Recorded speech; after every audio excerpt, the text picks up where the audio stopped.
Bienvenidos amigos de nuevo, continuamos el tutorial de Mister 5 para electromagnetismo y vamos a afrontar ahora un concepto fundamental en este tutorial, es el campo magnético.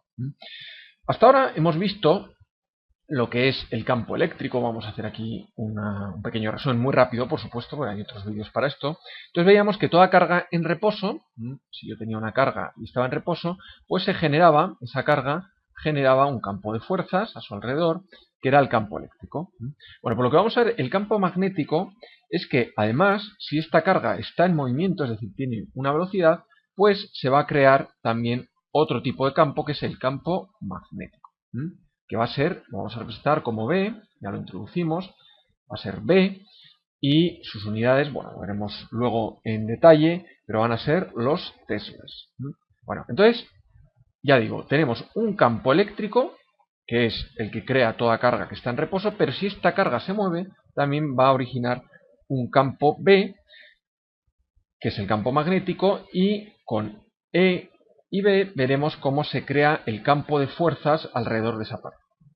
Va a resultar un campo de fuerzas que va a ser composición, el campo de fuerzas que originaba el campo eléctrico por estar quieta y el campo de fuerzas que originaba por estar en movimiento, que es B, campo magnético.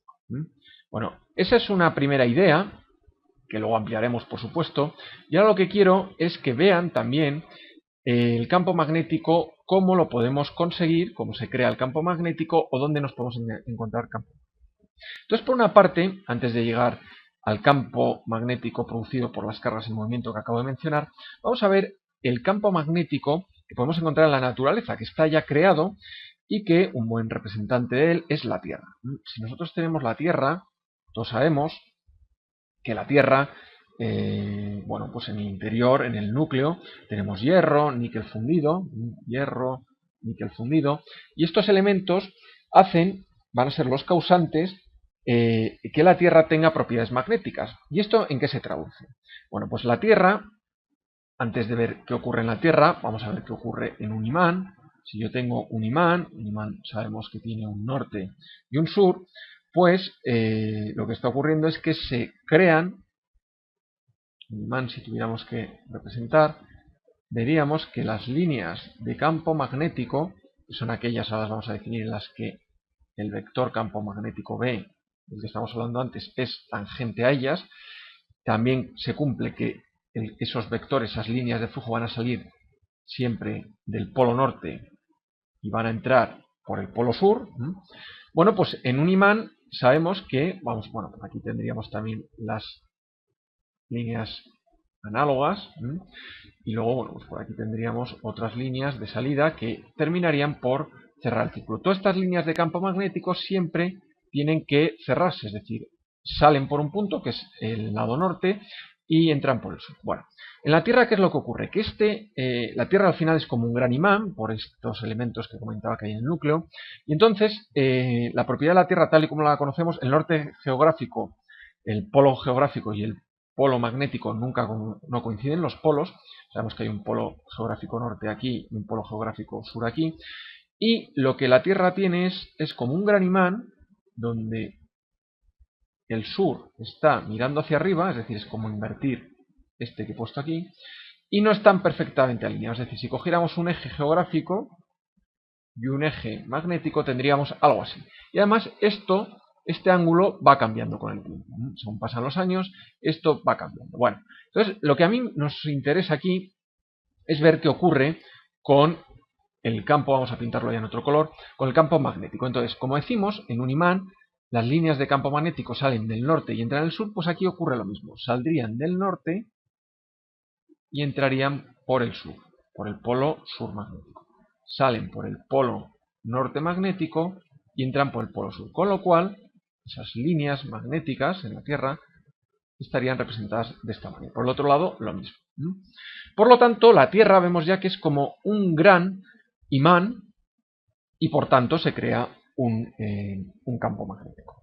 Bueno, esto ahora un poco más adelante vamos a ir viendo ejemplos, pero es muy importante darse cuenta ya que siempre que tengamos un imán o una Tierra se producen campos magnéticos. Más adelante, en próximos vídeos, iremos viendo de manera matemática cómo se modela esto y las fuerzas que se generan a consecuencia de que exista este campo B.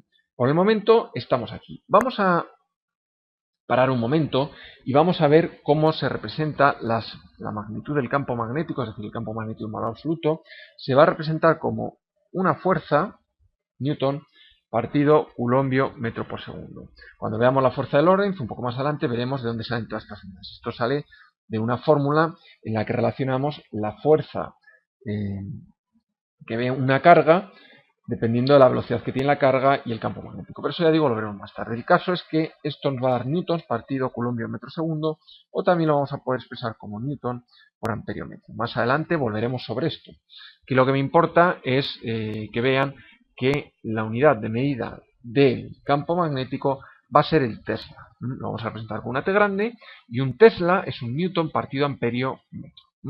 Esto, quédense ya con ello, que el campo magnético va a ir medido en teslas. Bueno, ahora vamos a seguir avanzando con la explicación. Les he preparado aquí un pequeño esquema para que vean cómo lo que ocurre en un imán, supongan que esta es la Tierra, por ejemplo, un sur-norte, lo que hemos pintado aquí, con lo cual este sería el polo sur magnético y el polo norte magnético. Pues ¿qué ocurre si nosotros utilizamos una brújula? ¿Qué es una brújula? Pues una brújula es una aguja imantada que siempre va a señalar el polo, el norte magnético. Entonces, suponiendo que el sur, vamos a hacer la suposición de que el sur magnético coincide con el norte geográfico, pues entonces sensiblemente es así, este ángulo es pequeño. Entonces lo que podemos hacer, siempre que coloquemos una brújula, ¿qué es? Pues yo cojo una aguja imantada, y entonces cuando la dejo en equilibrio va a señalar el norte geográfico que coincide con el sur magnético. ¿Y por qué? Porque lo que va a hacer es seguir esas líneas de campo magnético. Este sería nuestro B, vamos a pintarlo de otro color, el B que hemos pintado antes, que es un vector tangente a las líneas de campo magnético que sale de norte y entra por el sur. Pues entonces ahí está la explicación. Esta aguja en nuestra brújula, esta aguja que está imantada, ¿qué es lo que va a hacer? Va a intentar buscar el sur magnético, coincide con el norte geográfico. Entonces, siempre que dejáramos una aguja imantada, pues va a intentar orientarse siguiendo las líneas de campo magnético hacia el sur magnético. Porque ya hemos dicho que las líneas de flujo siempre salen del norte magnético y entran en el sur magnético, en el polo norte y sur magnético. Pero, como hemos dicho, en la Tierra sucede que el sur magnético está casi alineado con el norte geográfico. Por eso utilizamos la brújula, que va a apuntar al norte geográfico, que más o menos, no es preciso, no exacto, coincide aproximadamente con el sur magnético. De esta manera utilizamos las brújulas. Se van a orientar siempre, esa aguja imantada se va a orientar hacia el sur, porque lo que hace es, esas líneas de campo magnético la hacen orientarse. El campo magnético va de norte a sur y entonces orientan esa aguja hacia el sur magnético, que, como os he dicho, más o menos coincide con el norte geográfico en la Tierra. Una experiencia muy útil y muy interesante es si cogemos una barra, un imán, este sería nuestro imán, y lo espolvoreamos. Tenemos aquí un montón de limaduras de hierro.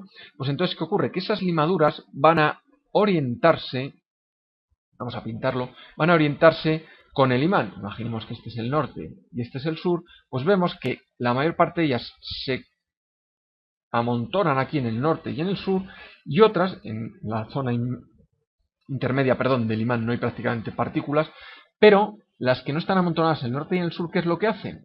Pues podemos ver que describen, ahí lo vemos, esas líneas, esas líneas de campo magnético de las que hablábamos antes. Ahí las vemos, como las están describiendo perfectamente. Estas salen por aquí, estas salen por aquí. Se están describiendo perfectamente esas líneas magnéticas que se generan, y como sabemos van siempre de norte a sur. Irían así, norte a sur, norte a sur, por aquí también, y por tanto vemos cómo esas limaduras se orientan con esas líneas de campo magnético, al igual que en la brújula la aguja imantada tendía a orientarse con esas líneas de campo magnético y nos señalaban el norte geográfico. Bueno, pues aquí sería algo similar, lo podemos ver perfectamente en el dibujo. Bien, ahora lo que vamos a ver es, ya para terminar este vídeo, es que también cargas en movimiento, es decir, si yo tengo, vamos a poner por aquí, yo tengo un conductor, imaginemos, un hilo conductor, y por él tenemos una intensidad circulando, pues este es el segundo caso en el que se puede producir un campo magnético, y es cuando hay cargas en movimiento. Entonces, cuando nosotros sabíamos que la intensidad, la corriente eléctrica se producía, ya lo hemos visto en vídeos anteriores, porque hay electrones que están saltando de unos átomos a otros, y eso producía la corriente o el flujo ese de cargas eléctricas, de electrones, que al final es flujo de cargas, movimiento de cargas. Bien, entonces, cuando hay cargas en movimiento, lo veremos con fórmulas matemáticas más adelante, con la fuerza de Lorentz en concreto, se produce también un campo magnético. Ese campo magnético sabemos que se va a producir de esta manera, ya lo adelantamos, aunque lo veremos mucho más en detalle posteriormente, se van a producir líneas de campo magnético que van a estar en un plano perpendicular al del hilo conductor, al de la corriente, y van a tener este sentido. Van a ser círculos, circunferencias concéntricas a este hilo que es el que genera el campo magnético, y como decimos, ya veremos cuál es su valor más adelante, pero de momento sepamos van a estar en circunferencias concéntricas al hilo que las genera, y el sentido de ese campo magnético veremos que viene dado por la ley del sacacorchos. Es decir, si la intensidad está viniendo para acá, pues entonces, según la ley del sacacorchos, esto girando así, va a ser, para que la intensidad venga hacia acá, pues la ley del sacacorchos nos dice que tenemos que girar así. Recuerden la ley del sacacorchos, pues si la intensidad tiene que venir hacia la izquierda de la pantalla, pues esto tiene que girar en sentido contrario a las agujas del reloj. Esto, ya digo, emplearemos la ley del sacacorchos. Bueno, este vídeo, la ley del sacacorchos, o también hay una ley, la ley de la mano derecha, que también pueden ver en la bibliografía, que también es útil. A mí me gusta más utilizar la ley del sacacorchos. Pero bueno, con todo esto iremos practicando mucho más adelante. Este vídeo es simplemente para ir introduciendo qué es el campo magnético y que nos vaya quedando claro que lo podemos encontrar en la naturaleza, la Tierra, en los imanes, de forma natural, o también lo podemos conseguir, como acabamos de explicar, cuando hay un movimiento de cargas. Cuando hay un movimiento de cargas se van a producir también líneas de campo magnético según hemos descrito. Todo esto en los próximos vídeos, el de Lorentz, el de Ampère, el de Biot-Savart, iremos viendo ya con fórmulas cómo cuantificamos pues, estas fuerzas, estos campos, etcétera.